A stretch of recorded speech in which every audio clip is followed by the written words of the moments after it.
Hello bachcho, let's read the question. The given figure depicts the structure of human immunodeficiency virus, which is responsible for causing a deadly viral disease in human beings. There are other pathogens as well, which are responsible for several diseases in humans. Beside infectious diseases, there are also non-infectious diseases. Recall these diseases and based on your knowledge about these diseases and related concepts. यहाँ पे एक हमें figure दिया हुआ है जो कि HIV का है, ह्यूमन इम्यूनोडिफिशियंसी वायरस का है. Following are some statement with respect to preventive measure of AIDS. First, avoidance of sharing of razors for shaving. Second, protected extramarital sexual intercourse using condoms. Third, avoidance of playing working with HIV positive patient. Fourth, avoidance of handshaking with HIV positive patients. Which of the above statements are true? Here are four options: A 1 and 2 only, B 3 and 4 only, C 2 only, and D 1, 2 and 3 only. सबसे पहले हम इस question को समझते हैं. इस question में यहाँ पे बोला गया है कि यहाँ पे एक फिगर दिया हुआ है जो कि ह्यूमन इम्यूनोडेफिशिएंसी वायरस का है, जो कि रिस्पॉन्सिबल है एक डेडली वायरल डिजीज का, जो कि ह्यूमन बींग्स में होती है. अदर पैथोजेंस भी होते हैं जो अलग अलग बीमारियों के लिए रिस्पॉन्सिबल होते हैं. अगर हम बात करें इन्फेक्शियस डिजीज के अलावा तो नॉन इन्फेक्शियस डिजीज भी होती हैं.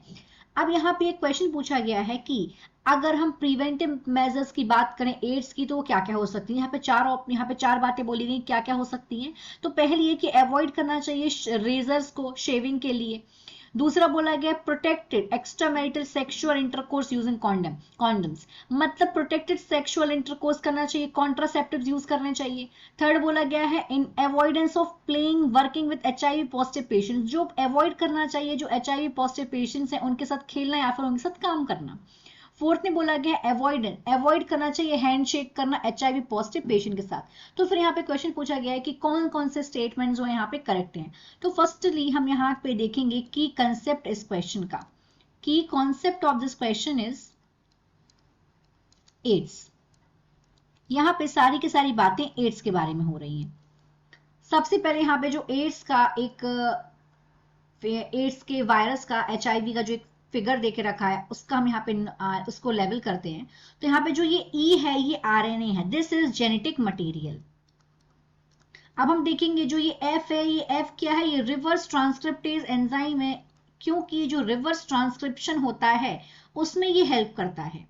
Reverse transcriptase enzyme. अब हम देखेंगे जो यहाँ पे A है, A इज लिपिड मेम्ब्रेन, ये लिपिड की मेम्ब्रेन है, लिपिड से बनी हुई मेम्ब्रेन है, so it is lipid membrane. और जो यहाँ पे B है ये ग्लाइकोप्रोटीन कोड है, this is glycoprotein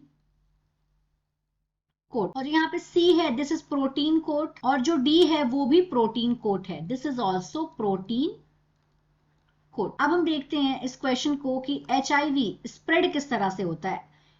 HIV is human immunodeficiency virus.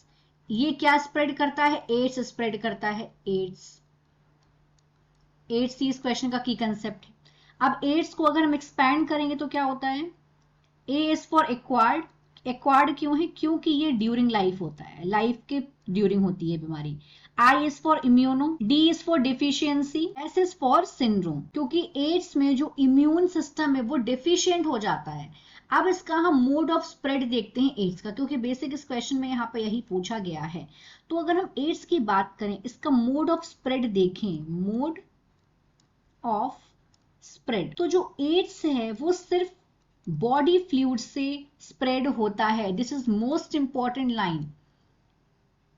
Spread only through body fluid. जो एड्स है वो सिर्फ बॉडी फ्लूइड से ही स्प्रेड हो सकता है, उसके अलावा और कहीं से स्प्रेड नहीं होगा. अब हम देखेंगे तो समझ में आएगा. Avoidance of sharing of razors for shaving. Shaving जो रेजर्स हैं, रेजर अगर कोई इन्फेक्टेड पर्सन है वो यूज कर रहा है और उसका अगर ब्लड लग गया रेजर पे और वही सेम रेजर कोई अदर पर्सन यूज कर लेगा तो यहाँ पे फ्लूइड का ट्रांसमिशन हो गया, फ्लूइड कांटेक्ट में आ जाएगा, इसीलिए ये अवॉइड करना बहुत जरूरी है. This is right. सेकंड बोला गया protected extra marital sexual intercourse using condom.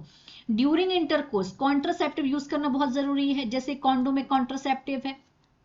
इससे भी बॉडी फ्लूइड एक्सचेंज नहीं होगा। तो यस, ये भी जो है एक तरीके से क्या, ये भी एक इंपॉर्टेंट प्रिवेंटिव मेजर है एड्स के लिए। थर्ड बोला गया है avoidance of playing working with HIV positive patient, no this is not right. Avoidance of handshaking with HIV positive patient, no this is also not right. Why this is not right? क्योंकि जो HIV है वो सिर्फ किससे फैल रहा है, body fluid से फैल रहा है, ओनली थ्रू बॉडी फ्लूइड। ये नहीं फैलता है, this is not spread by mere physical contact, ये मात्र फिजिकल कॉन्टेक्ट से नहीं फैलता है। हगिंग, किसिंग, हैंड शेकिंग और शेयरिंग प्लेट्स, खाना साथ में खाने से भी एड्स नहीं फैलता। ये सिर्फ बॉडी फ्लूइड ट्रांसमिट होने से फैलता है, अगर बॉडी फ्लूइड एक्सचेंज होता है इन्फेक्टेड पर्सन से हेल्दी पर्सन में। So our right answer would be, our right answer is A, that is 1 and 2 only. तो हमारा राइट आंसर होगा ए, 1 and 2 only. I hope you understood it well. All the best.